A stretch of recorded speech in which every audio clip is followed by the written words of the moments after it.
Hi, my name is Bibek Adhikari. I am an English instructor. In today's class, we are going to solve the grammar portion of Unit 4, that is reflexive pronouns. So let's begin. Alright, so in this class, we are going to learn about reflexive pronouns. Under that heading, we shall be learning about the different kinds, or let's say the types of reflexive pronouns and their uses. So let's begin. Before starting that, let us understand what reflexive pronouns are. We need to understand that English doesn't really have reflexive verbs the way that many other languages do. However, when the same person is the subject and object of the verb, we usually use a reflexive pronoun. So what is a reflexive pronoun? A reflexive pronoun is in fact a type of pronoun that is preceded by the adverb, adjective, pronoun, or noun to which it refers, so long as that antecedent is located within the same clause. In English grammar, a reflexive pronoun indicates that the person who is realizing the action of the verb is also the recipient of the action.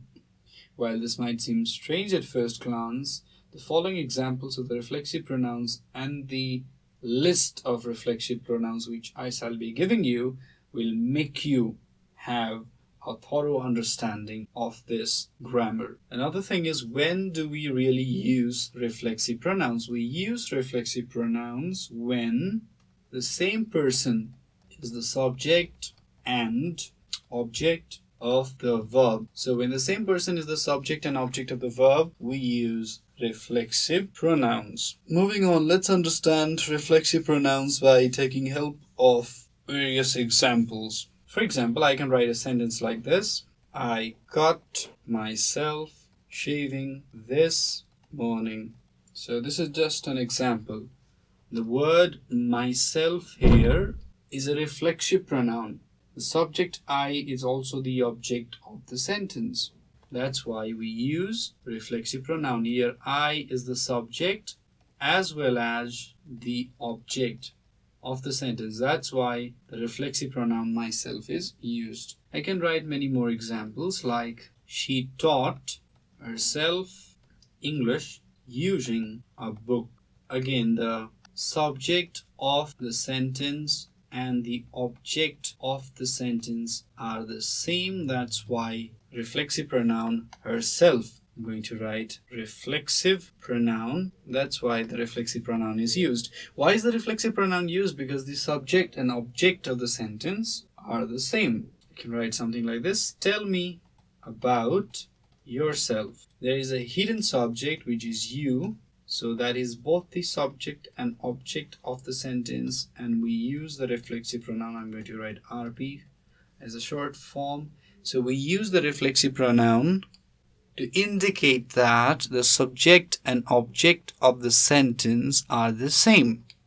Let me give you more examples. Examples of reflexive pronouns. I'll write some examples and help you understand what reflexive pronouns really are and where they are used.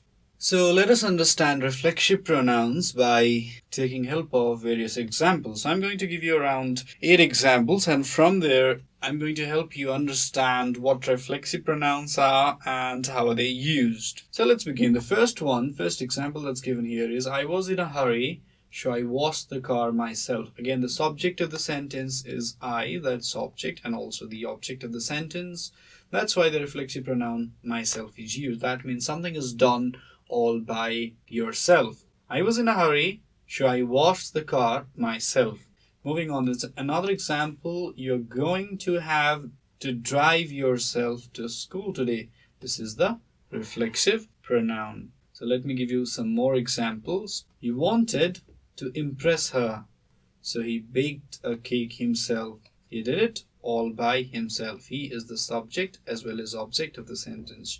Jenny does her work herself. Now Jenny is again the subject and object of the sentence because she does not trust others to do them right. That's why she does her work herself. Let me give you some more examples.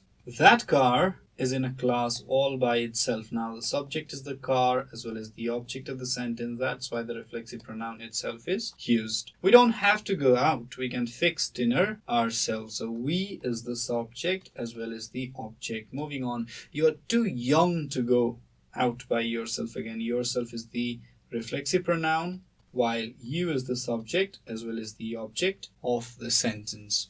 The last example, the actors. So these are the subject as well as the object of the sentence. Save the local theater by making costume themselves. This is the reflexive pronoun. I guess by studying these reflexive pronouns, you got a good understanding of, what reflexive pronouns are and where they should be used and where they should not be used. You can now use this reflexive pronoun quite easily in sentences. Now let me give you some questions for practice.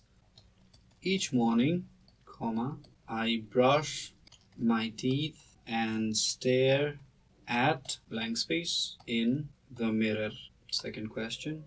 Dad and I painted the wall, blank space. So let's use reflexive pronouns in these cases. The first one, each morning I brush my teeth and stare at whom? Stare at myself in the mirror. Dad and I, and is missing here, so and. Dad and I painted the wall ourselves. So let me give you some questions for homework. The children made holiday decorations by, and here's a blank space. Number B, Paul copies his friend's homework instead of doing it, and there's a blank space again. Number C, please make blank space at home while you wait. So these are the questions. All you need to do is fill the right form of the reflexive pronoun. Now, before we end up our class, let me give you a list of all the reflexive pronouns that we learned today. Let me summarize everything. So here's the reflexive pronouns list. The first one is myself, second is yourself, third is herself and himself, and we also have itself. Now these are all in the singular form. Now if we were to change this thing into plural form, this would change into something like this. Myself would change into ourselves, yourself into yourselves, herself and himself would be changed into themselves, and itself would remain as it is. Or let's say itself, it would not remain as it is, my bad. It would also change into themselves. So this is the comprehensive, the brief, or let's say altogether, this is what the different kinds of reflexive pronouns are. Now we are back at the homework section. These 3 questions are your homework. Fill these blank spaces by using the correct form of reflexive pronouns. You can go back to the list, find everything that's there and fill up these blank spaces. With this, we have come to end of today's class. If you have any questions or suggestions regarding these video series, feel free to write us at learning@deerwalk.edu.np. Thank you.